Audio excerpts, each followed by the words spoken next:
All right, well, hello. Let's discuss the Cold War a little bit. Last week, we talked about its origins, one Soviet historian's belief on what started the Cold War, why the Soviets acted as they did. Again, that scholar Wojtek Mostny. And he provided some solid ideas and helped us to understand more of the Russian tradition that sets this groundwork. Now, we've also dealt with questions on the discussion board, what led to it, could it have been prevented, yada, yada, yada. Let's get to the American side of things, because again, we've talked about the Russians and how they viewed it and why they viewed it. So how were the Americans to react?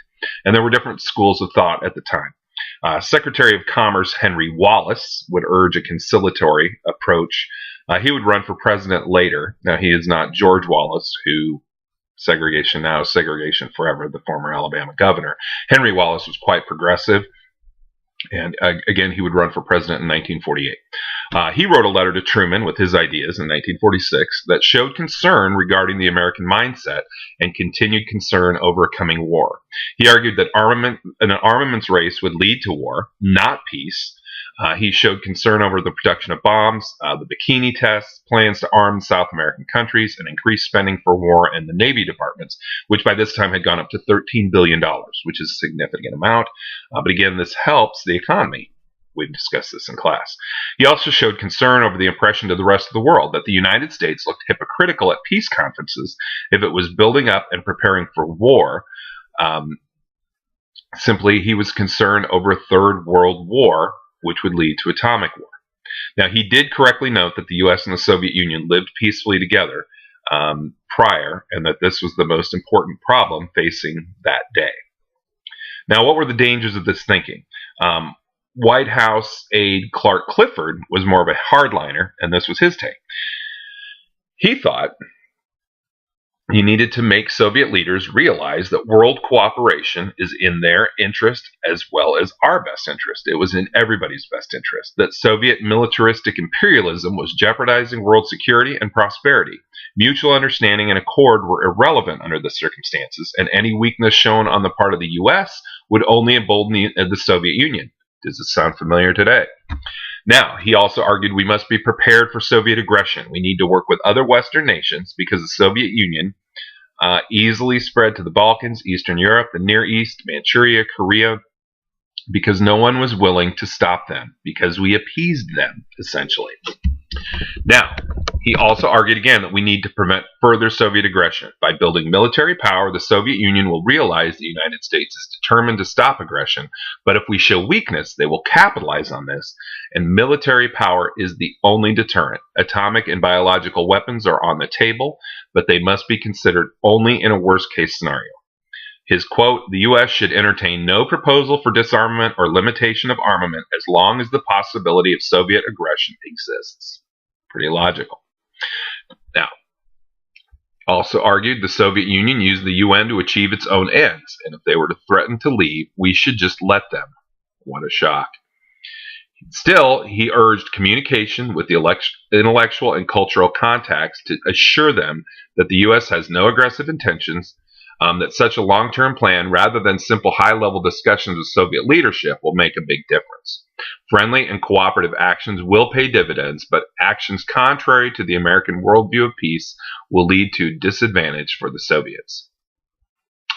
Now, again, he argued that we needed to provide economic assistance and political support to those nations not within the Soviet sphere. That trade was okay with the Soviet Union if the results were beneficial to the United States and did not strengthen Soviet programs. His quote, even though Soviet leaders profess to believe that the conflict between capitalism and communism is irreconcilable and must eventually be resolved by the triumph of the latter, it is our hope that they will change their minds and work out with us a fair and equitable settlement when they realize that we are too strong to be beaten and too determined to be frightened. Simply put, show strength, do not back down.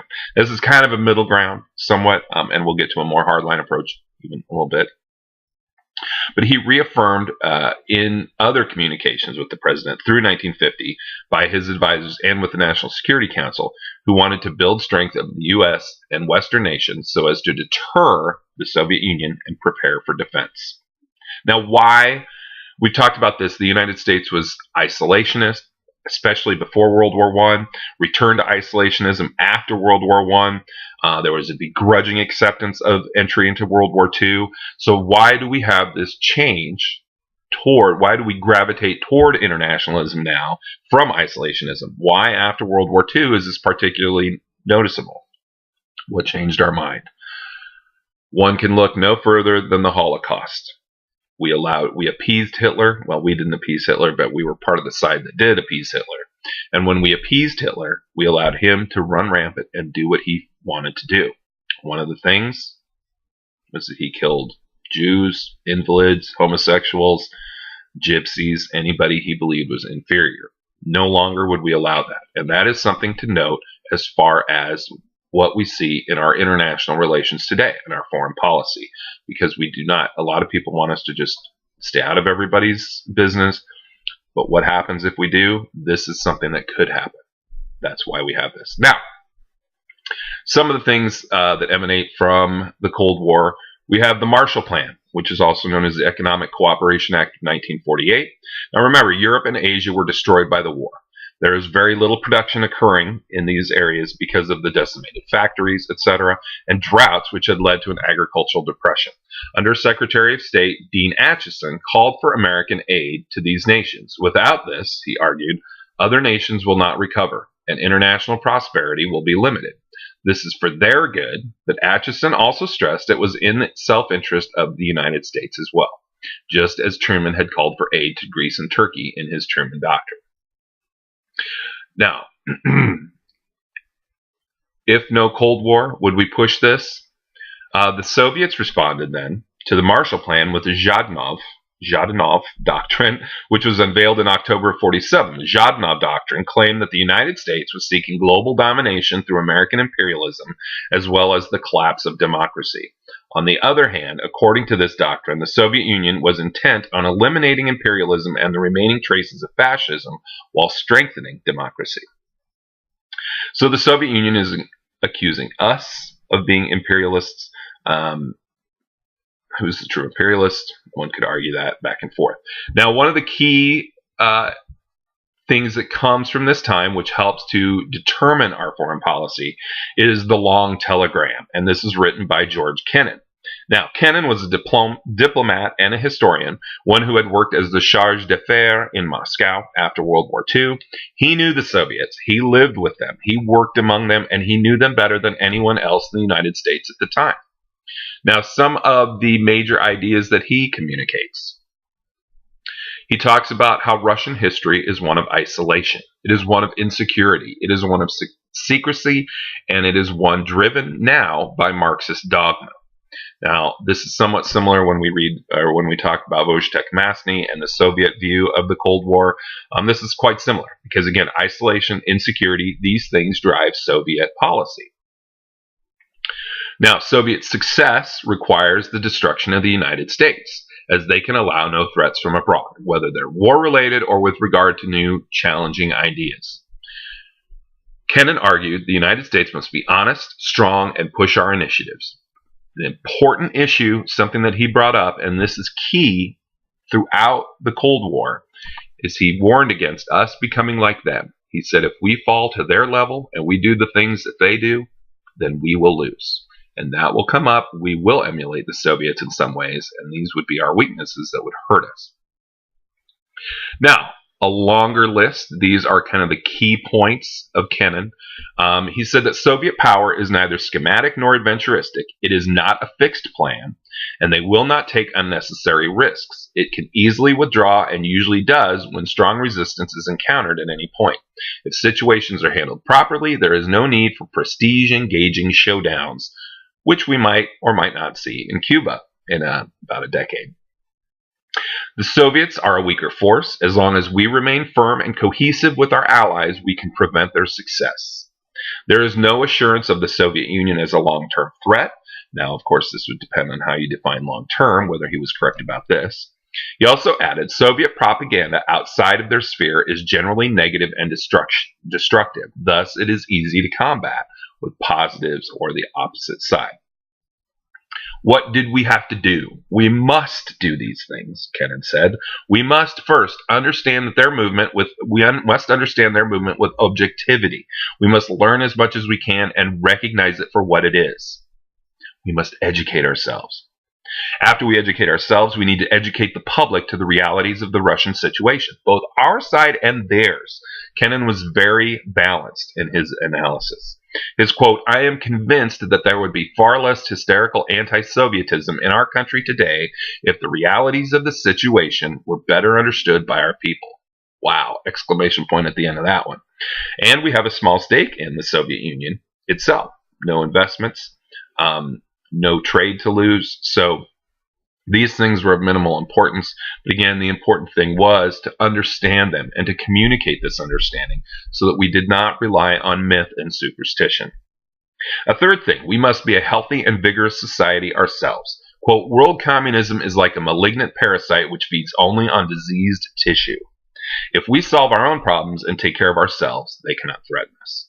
A fourth thing, we must formulate and perpetuate a positive image of the world. Lead through that rather than through despair and fear. So again, a positive outlook, an optimistic outlook. Now, this is something that Ronald Reagan would use in the 80s, and he is one of the architects of the end of the Cold War, he and Mikhail Gorbachev, and he would incorporate this. He would bring back the strong United States, optimistic sense, and again, representing the United States as a bastion of positives rather than despair and fear. The fifth thing that Kennan recommended, we must stay true to ourselves. And again, here is his major quote, and it's something to consider throughout when we discuss the Cold War. "The greatest danger that can befall us in coping with this problem of Soviet communism is that we shall allow ourselves to become like those with whom we are coping. The main element of any United States policy toward the Soviet Union must be that of a long-term patient but firm and vigilant containment of Russian expansive tendencies." So that is where we get the idea of containment, and that is what Truman, again, would communicate. That was the Truman Doctrine, was the idea of containment. We'll see that in Korea. We see it in Vietnam. We see it in numerous other places. Now, the first examples when this comes to play, 1948-49, we have the Berlin blockade, and then we have the Berlin airlift. June of 48, the Soviet Union would block off Berlin from the Western powers, cutting off all land access. Stalin was hoping the Western powers would simply walk away as they did not want another war, and we didn't want another war. But we also needed to retain credibility. Now, for the West, this was the only democratic enclave in the Soviet zone, and so we did not want to lose it. And again, we did not want to lose credibility, because if we were willing to back down there, the Soviets would know we would be willing to back down anywhere. We would lose credibility with other countries as well as within our own country. And this is important because these nations relied upon us. Now, the U.S. and Britain began moving massive amounts of food and supplies into West Berlin by air. For 11 months, planes flew over. They would fly over and drop goods, over 4,000 tons of supplies a day. This was called Operation Vittles. Now, Stalin looks callous at the end of this, and of course, we had no idea at the time how callous he truly was. The New York Times would be, of course, celebrating how great he was, yada, yada, yada. But this, again, showed that Stalin wasn't concerned about East Germans. He was concerned about Soviet communism. So he looks bad, and the Soviets would end the blockade in May of 1949. So we very much follow Kennan's recommendations here. We remain firm. We do not fall to their level, and we remain positive. Now, in 1949, in April of 1949, NATO was founded, and the Soviets would put together their Warsaw Pact a short time later. Now, the NATO arose because of concerns of Soviet expansion. The goal was to defend each other from the possibility of the Soviet Union taking control over a smaller nation. But we already have the UN, right? I mean, wasn't the UN supposed to protect people? Wasn't it supposed to protect nations, stop aggression, and do all this? Why would we need NATO if we have this great UN in New York City? The Soviet Union, of course, was on the Security Council, so they could veto any action taken by that main council. So the UN, and I know this is going to be a shock to some of you, but the UN was toothless when dealing with Soviet communism and the Cold War. And again, that very much limited what they could do. And in 1949, the Soviet Union would develop its own atomic bomb, and this would truly set off the Cold War. And we'll get back to part 2 here shortly.